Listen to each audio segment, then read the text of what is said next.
Excited কালকের পর থেকে, আর একদিন চেপে রাখো। আমার থেকে বেশি এক্সাইটেড তো নও তোমরা, আমার তো মনে হয় না। হ্যাঁ, 11 বছর পর, অ্যাকচুয়ালি 11 বছর নয়, আগের বছরই আমরা ফাইনালে উঠেছি। আর একটা চান্স এসেছে আমাদের কাছে গাইস। কালকের ম্যাচ নিয়ে কথা বলবো অবশ্যই। তার আগে সমস্ত ক্রিকেট ফ্যান, সমস্ত ভারতীয়দের একটা শুভেচ্ছা আমার তরফ থেকে, স্পোর্টস আপ বাংলার তরফ থেকে। আমরা আবার ওয়ার্ল্ড কাপ ফাইনাল খেলতে চলেছি এবং আমি এই ওয়ার্ল্ড কাপ ফাইনালটা নিয়ে একটু বেশি খুশি, কারণ ইংল্যান্ড অস্ট্রেলিয়া বাদে এমন দুটো টিম উঠেছে যে দুটো টিমের প্রচণ্ড পরিমাণের কাপ দরকার। আমরা তো ওয়েট করেই আছি সেই 11 বছর ধরে, 13 সালের পর থেকে, কিন্তু সাউথ আফ্রিকা ভাই 32 বছর ওয়েট করে আছে।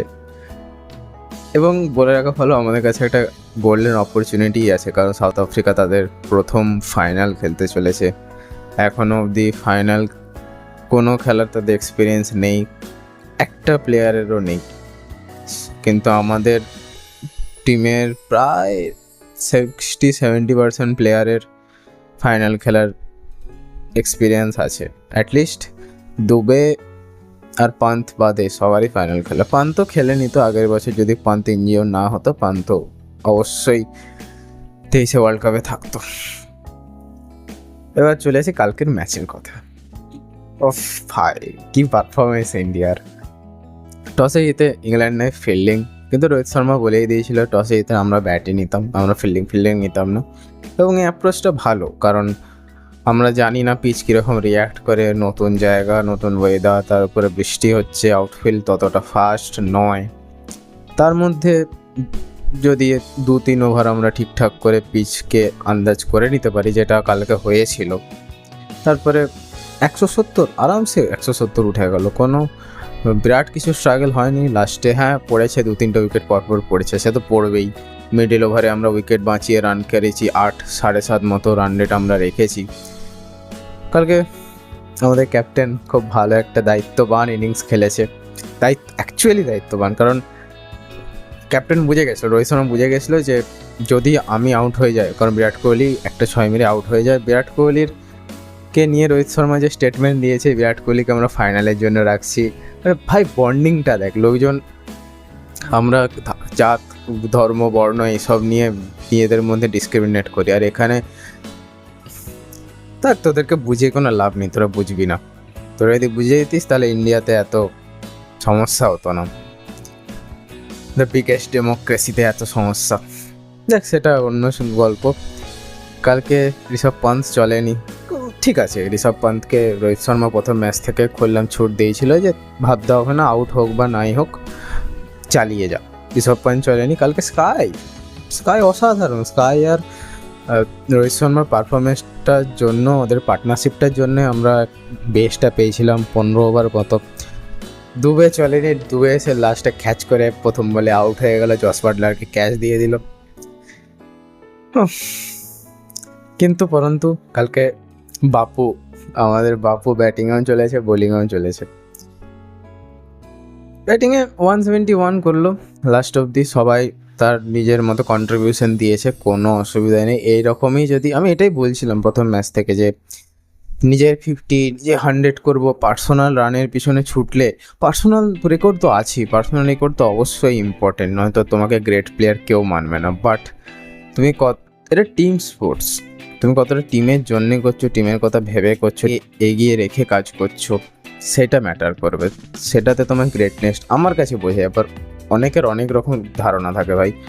আমি সেরকম প্লেয়ার পছন্দ করি যারা মানে ট্রফি শিকার হয়, জিততে ভালোবাসে, টুর্নামেন্টে টাইটেল জিততে ভালোবাসে। ঠিক আছে, হোক। ইংল্যান্ডের যদি ব্যাটিং বলতে চাই, ইংল্যান্ড টার্গেট নিয়ে এসেছিল আর্শদীপকে মারবে, টার্গেট নিয়ে এসেছিল কুলদীপকে মারবে, কারণ কুলদীপের বলতে একটু স্লো আসে। কিন্তু ওদের জীবনটা খেয়ে নিল অক্ষর প্যাটেল। প্রথম ওভারে যে চাপটা তৈরি করে দিয়েছিল, তারপরে প্রথম ওভারে একটা উইকেট নিলে, হ্যাঁ লাস্টের ওভারটায় 3 নম্বর ওভারটায় একটু মার্ক পড়েছে, তবুও ওটা মার নয় ভাই, 7.23 ইকোনমি, T20 তো ওটা কিছুই না। বন্ধুগণ, আরেকবার বলছি, ফাইনাল বার বলছি, আমরা সাপোর্টকে 100 রাখবো, আমরা এক্সপেকটেশনকে এখনও 0 রাখবো। কালকে ম্যাচ শুরু হোক, আশা করছি কালকের ওয়েদার ফোরকাস্টে কোনো বৃষ্টির সম্ভাবনা নেই।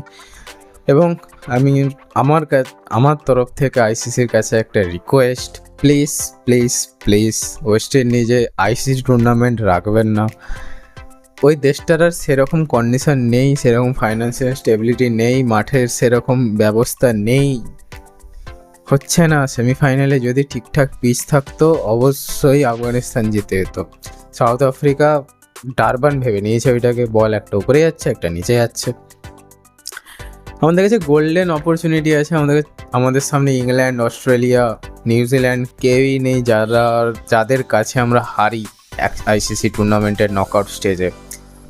একটা পুরো নিউ টিম, তারাও চাপে আছে কারণ তারা তাদের লাইফের প্রথম ফাইনাল খেলতে চলেছে। আমরা তো ভাই ঘরে ফাইনালে হেরে এসেছি, আমাদের আমাদের কাছে হারানোর আর কিছু নেই। কিন্তু হ্যাঁ, হারানোর এটাই থাকবে যদি এই ওয়ার্ল্ড কাপটা এখানে এসেও আমরা না জিততে পারি, তাহলে আমাদের পরের কোচ শ্রীযুক্ত গৌতম গম্ভীর কোনোভাবেই আমাদের 2 লেজেন্ডকে T20 স্কোয়াডে আর রাখবেও না। এটা আমি ড্যাম শিওর, এটা লিখে দিতে পারি, যে কোনো সাদা পেজে দেওয়ালের এইখানটাতেও লিখে দিতে পারি, কোনোভাবেই রাখবো না। তার মধ্যে গৌতম গম্ভীরের স্টেটমেন্টও চলে এসেছে, সেই নিয়ে একটা অন্য ভিডিও করব। কালকে যে যা পারবে বোম ফাটিও না প্লিজ, আবার বোম ফাটিও না বাবা, আমার লোকে এসে আমাকে গালাগাল করবে।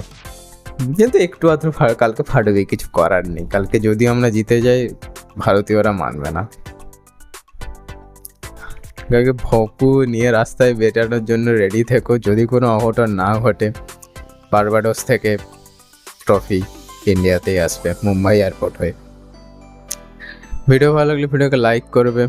লাস্ট বার, ফাইনাল বার, আরেকটা আশা নিয়ে কালকে আমরা সবাই টিভির সামনে বসবো। তোমাদের সমস্ত স্পোর্টস ফ্যানদের সাথে ভিডিওটা শেয়ার করে দাও। কমেন্ট বক্সে ইন্ডিয়া ইন্ডিয়া বলে একটা ফ্ল্যাগ দিয়ে যেও, এবং সাবস্ক্রাইব করো গাইস, সাবস্ক্রাইব করো। অনেক মোটিভেশন পাই তোমাদের সাবস্ক্রাইব দেখে, তোমাদের ভিউজ দেখে, তোমাদের লাইক দেখে। আরও অনেক নতুন রকম টপিকের ভিডিও আমি আনবো। ওয়ার্ল্ড কাপটা পেরিয়ে যাক, ইউরোপ পেরিয়ে যাক, নতুন টুর্নামেন্ট শুরু হোক, বাইলেটারগুলো শুরু হোক, তখন চাপ কম হবে, তখন আমি অনেক অন্য রকমের কন্টেন্ট আনবো যেগুলো আমার ভাবা আছে। Thank you.